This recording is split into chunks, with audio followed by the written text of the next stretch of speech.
ADR, this is King Black. I titled this video, Never Lose Your Heart.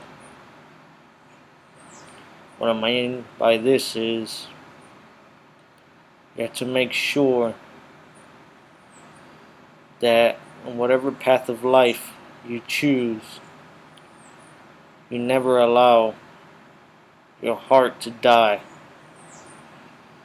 You never become an individual without compassion towards your fellow human beings. You never become a human being without mercy. The greatest love you can show to another is mercy and forgiveness. And this culture of gangbanging, this culture of who's the baddest motherfucker on the block, and this culture of I ain't got nothing to lose, we have to remember we were not raised that way for the most part. Most of us were taught values, we're taught how to respect others, how to respect our elders. Just because you turn 18, 17, 16 doesn't mean you have the right to treat everybody like shit. You know, when you show respect to somebody, when you show compassion towards another human being, it fucking opens up doors for you. You see, when people see us in the street with tattoos, colors on, they automatically judge subconsciously. They automatically have this image of a thug in their mind. But if you can flip it on them, if the first words out of your mouth isn't what you're looking at, it's good morning, ma'am, good morning, sir, how you doing? Man, it blows their fucking mind. Because they're so used to expecting a negative reaction, a negative behavior. Some might call it even antisocial. Especially being a Lion King, the purpose for us is the common good of the community.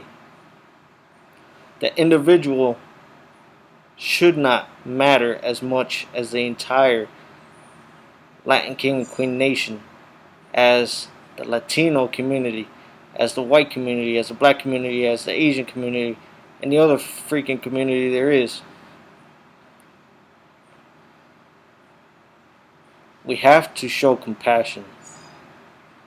And I know in places like Chi-Town, Chirac, Chicago, that just can't happen. It's a freaking concrete jungle. It's a war zone out there. But in other places, in Spain, in the east side, south side, Texas, Brazil, sort of like Chi-Town.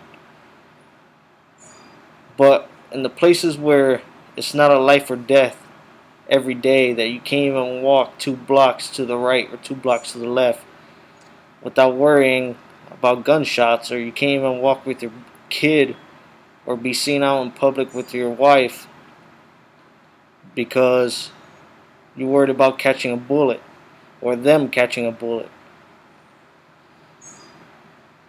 You know, this culture now has become so desensitized that it's easy to pull a trigger.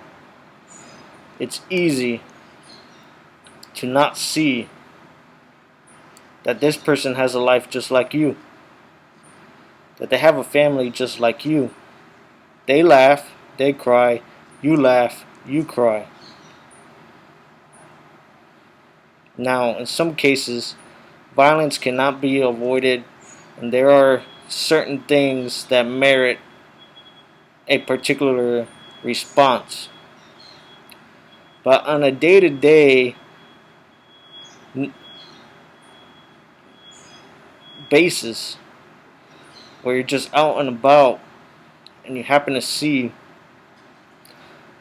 one of our rivals at a shopping mall or Walmart, you have to remember this world isn't just you and them. There are a lot of neutrals and a lot of innocents around. There's no reason why, if you're going to go shop for rice or whatever in Walmart, that you're going to automatically start throwing hand signs at a Crip or a GD in the middle of Walmart. It's unnecessary provocation. It shouldn't be anybody's hood, these public places. Now, these kinds of people end up in your street, in your block. They're looking for trouble. Well, we all know what happens. But if you're at a public park, you're at a water park, you're at whatever, at the beach, everybody's just trying to have a good time. There's a time where you gotta set the beef aside. Because everybody's quick to act in the moment. But that itchy trigger finger in 1 second can ruin many lives. You think that little respect that you might gain that day will last you an eternity? If you shoot and you kill somebody without provocation, that shit lives in your subconscious every day for the rest of your life. And if you get caught and you get sent to jail, nobody else is doing that time for you. Yep, you might get the props or whatever for that day or for that week. But unfortunately, there are snitches. And whenever somebody puts in work, they can't be humble about it and stay quiet. They gotta make sure everybody knows who did it. And this is where people's downfall comes. You have to learn to live with compassion.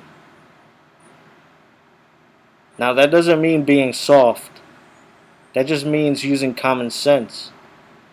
You know, if you're at your job or you're at somebody else's job, there's no need to call them out and start something that wasn't warranted. You know, there's a time and place for this kind of activities.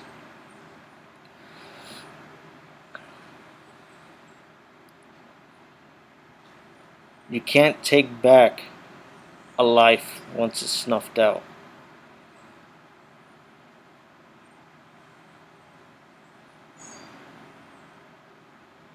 You know, regret is like an emotional scar, a psychological scar that you live with. There are only a few things I ever regretted in my life, but being king is not one of them.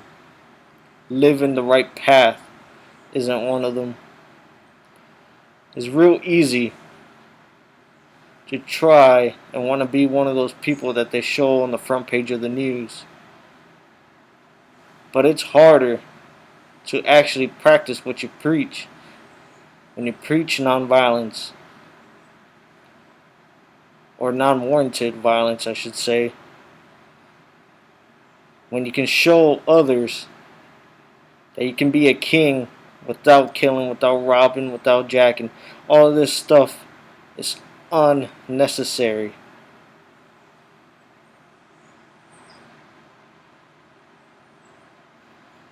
There's no need for so much unnecessary bloodshed. Back in the days, some of the worst things that could probably happen to you was getting a beat down. But at the end of the day, you live to tell the tale. Nowadays, you can't even squint without somebody taking it as a sign of disrespect. Leave, come back with like 3 or 4 or 5 people, and you're the only one there by yourself. which if you're flying colors, you shouldn't be by yourself. But come back with 4 or 5 and a gun in their hand for just one misinterpretation. Everybody's life right there at that moment gets ruined if they pull that trigger.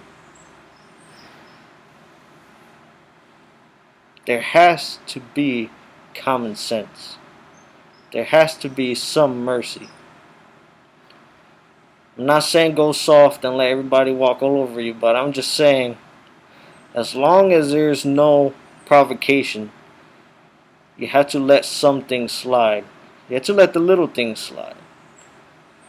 Alright? This is how you end up. If you live like that, that's how you end up being 50, 60, 70 years old and saying I was 30 years, 40 years in the nation. Being a king isn't about being violent. It's about being a king or a queen if you're female. It's about upstanding our values, knowing your lessons, knowing your prayers,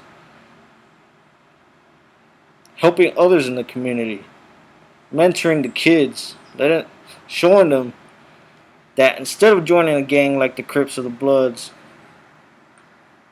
they could be a king or queen and not have to worry about being forced to put in work or go rob these people. No, instead, tutor them, mentor them, help them find a job. They will remember that shit and appreciate that and pass it on much more readily than if you show them how to pick up a weapon at 9 years old and how to go hunting for rivals. There has to be a price on life. It has to be worth something. If you lose that, we become nothing but monsters in the end.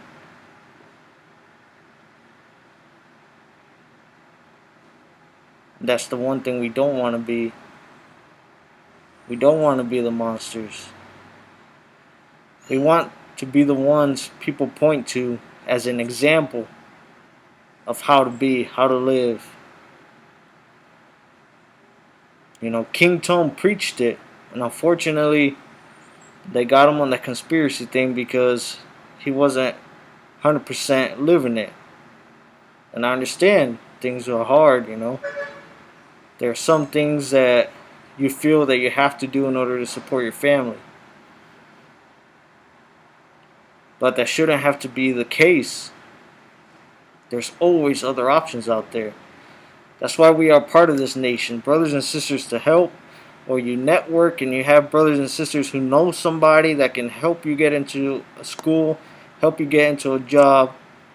Even if it's a freaking temporary job, temporary jobs can lead to permanent ones all the time if you have hard work ethic, you show up early, you work your ass off. They see that.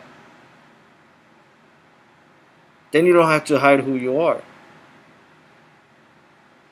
There's nothing to be ashamed of being a land king or a queen. We should be upstanding members of our community.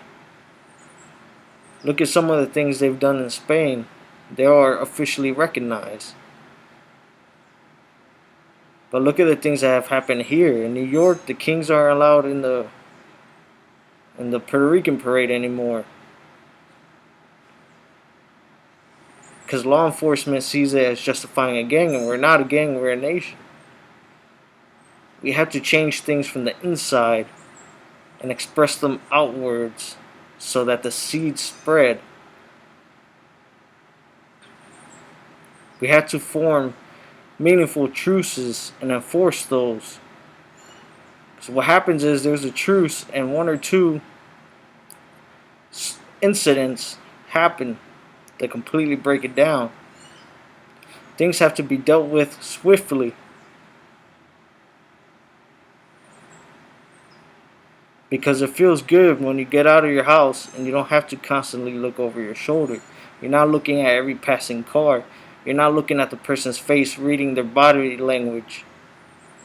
You know, real recognizes real. You can tell You can look somebody in the eyes real quick and know if they are about that life. Seems kind of funny, but it's like a freaking case of PTSD. When out of reflex, even if you're in a different state, visiting family or whatever, and you're constantly watching every car, you're looking at everybody's body language, you're looking at their eyes. You don't look down first. Mi gente, life is precious. Put a value on it.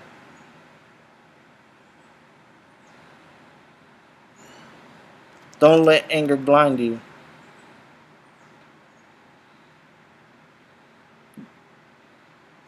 Being a Grim Reaper doesn't provide the solution to all problems. ADR.